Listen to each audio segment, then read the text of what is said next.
हाय नमस्कार. चला एकदा सगळ्यांचं मनापासून स्वागत करते माझ्या एक नवीन व्हिडिओमध्ये. मस्त दिवसाची छान अशी गोड सुरुवात झाली होती. दिवस निघाला की आपली कामाची पण सुरुवात होऊन जाते. तरी ते किचन ओटा वगैरे क्लीन करायचं राहिलं होतं. म्हटलं चला तेच अगोदर आवरून घेते, त्याच्यानंतर दुसरे कामं. तरी ते लगेच आहे ना, सगळे भांडे वगैरे तर घासून काढलेलेच होते, फक्त व्यवस्थित भरून ठेवायचे होते. बाकीचं भरपूर पैकी कामं आईनं आवरून घेतलं होतं. मला थोडंच करायचं होतं, बाकीची जास्त काही कामं नव्हते मला. पण म्हटलं एवढंसं तरी आवरून घेते. तरी ते ना किचन ओटा वगैरे सगळं स्वच्छ केलं. आणि त्याच्यामध्ये ना आता आंब्याचं सीझन चालू आहे, तर नेहमी माझं हेच चाललंय की कुठून पण दिसले की आंबे खायचं. पण जास्त प्रमाणामध्ये मी खात नाही, एक नाही तर 2 दिवसाआड असं खात असते. म्हणजे जास्त ते गरम असतात म्हणतात ना, म्हणून मी जास्त करून खात नसते. पण एखाद्या वेळेस समोर जर दिसलं तर आपली इच्छा होतेच न खायची, म्हणून मी एखादं तरी खात असते. तरी ते ना नंतर जेवणाची सुद्धा तयारी करायची होती. म्हणजे चपात्या वगैरे आईनं बनवून घेतल्या होत्या, फक्त मला इथे ना भाजीची तयारी करायची होती. ते ना मला बाहेर बसून करायला खूप आवडतं. मी इथं निवांत बसून सगळी तयारी करून घेत असते आणि त्याच्यानंतर भाजी टाकत असते. आता जेवढं काही लागत होतं मला तेवढं म्हटलं चला इथे तयार करून घेते. आणि नंतर नुसतं गॅसवर फोडणी द्यायचंच काम असतं. तरी ते लगेच सगळी तयारी तर झालीच होती. म्हटलं चला आता लगेच गॅसवर फोडणी सुद्धा देऊन टाकते. आणि बाहेर बसून मला का आवडतं, मस्त निवांत एकदम गार हवा लागते आणि मस्त पण वाटतं.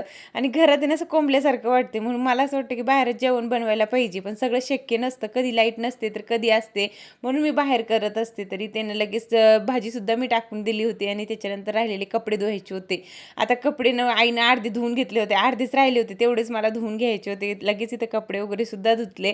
आणि छोटे मोठे कामं तर आपले दिवसभर चालत असतात. माझ्या आईला ना आज मार्केटमध्ये जायचं होतं. राजवीर आणि माझी आई मार्केटमध्ये जाणार होते. आता मी यावेळेस काही जाणार नव्हते. नेहमी मी जात असते, पण खूपच म्हणजे जास्त ऊन आहे ना, तर उन्हात आई नको म्हणते मला. आई म्हणते तू घरीच राह, मी जे तुला काही आणायचं ना ते मी आणून देते. आणि माझ्या आईला ना बरेपैकी मला जे काही आवडतं ना ते त्याला सगळं समजतंय. म्हणजे काय मला आवडतं आणि काय नाही ते सगळं माझ्या आवडीचंच आणत असते. जे मला वस्तू लागते ना ते बरोबर आणते बरं का. आणि आईला सगळं ना जसं मला लागतं तसं सगळं भेटून पण जातंय, म्हणून मी काही आज मार्केटमध्ये गेले नव्हते. तर म्हटलं चला जे काही घरातले काम आहे, क्लिनिंगचे काम आहे ते आवरून घेते. तर ह्या मांडणीमध्ये ना आईने सगळे देवांचे फोटो ठेवलेले आहेत. आता पहिले कसं होतं, मोठ्याले फोटो घरात लावत होते, म्हणजे असं ठेवत पण होते. आता वेगळं निघालंय, नुसतं मूर्त्या मंदिरामध्ये ठेवतात आणि बाकीचे कोणतेच फोटो वगैरे ठेवत नाही किंवा 2-2 फोटो सुद्धा ठेवत नाही. पण पहिल्यापासून आईनं जिथं गेली ना तिथून एक फोटो तरी आणायची आणि मग खूप जास्त फोटो वगैरे झालेले आहेत. तरी ह्या मांडणीमध्येच ठेवलंय. आणि मंदिरामध्ये ना फक्त पितळाची देवं आहेत. तर मला ना शॉर्ट व्हिडिओमध्ये एका ताईने सांगितलं होतं की ताई इतक्या म्हणजे मूर्त्या नाही ठेवायच्या लक्ष्मीच्या. तर कसं होतंय, म्हणजे आईची इच्छाच होत नाही विसर्जन करायची, आणि चांगलं असतं ते विसर्जन करून द्यायला पाहिजे एखाद्या नदीत किंवा विहिरीत. पण आईनं जसले तसेच ठेवल्यात. आणि मला पण मी आईला बोलले होते की एवढी कशाला ठेवलीस आई, तर आई बोलली करण मी एखाद्या दिवशी. जवळ आहे ना काहीच नाही, आणि विहिरीमध्ये ना अशी मूर्त्या वगैरे विसर्जन जास्त करून करत नाही आमच्या गावात. कसं पाणी पिण्याचं असतं ना, तर मग ते बोलतात की कलर वगैरे दिलेलं असतं तर त्यानं खराब होतो पाणी. आणि नदी वगैरे असली की त्याच्यामध्ये आपण विसर्जन करू शकतो, किंवा आपण एखाद्या पातीला सुद्धा करू शकतो. त्याची माती विघरली की आपण त्याच्यामध्ये रोप पण लावू शकतो, कोणतेही झाडं लावू शकतो, तसं चालतं. मी आईला तेच म्हटलं की आई एक टपमध्ये विसर्जन केलं तरी चालतं आणि आपण त्याच्यामध्ये झाडं वगैरे लावून घ्यायचे.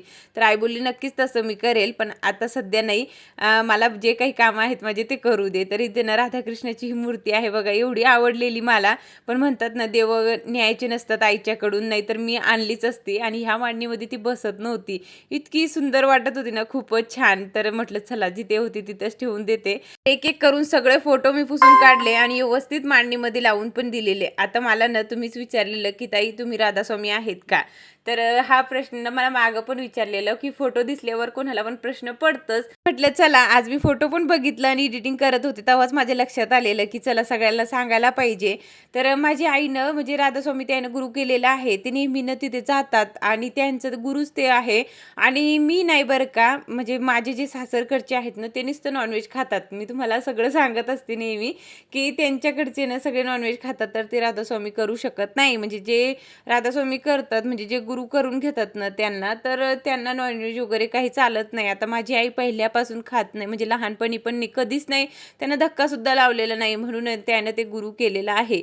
आणि पहिले लहानपणी मी पण नाही खायची, लग्नाच्या नंतर पण मी खाल्लं नव्हतं. पण आता ना त्यानं हळूहळू करून मला पण सवय लावली. मला असं वाटते जे माझी आई करते ना तेच बरोबर आहे, कसलं ते खायचं, म्हणून मला पण नको वाटायला लागलंय. आता बरेपैकी मी पण कमी केलंय.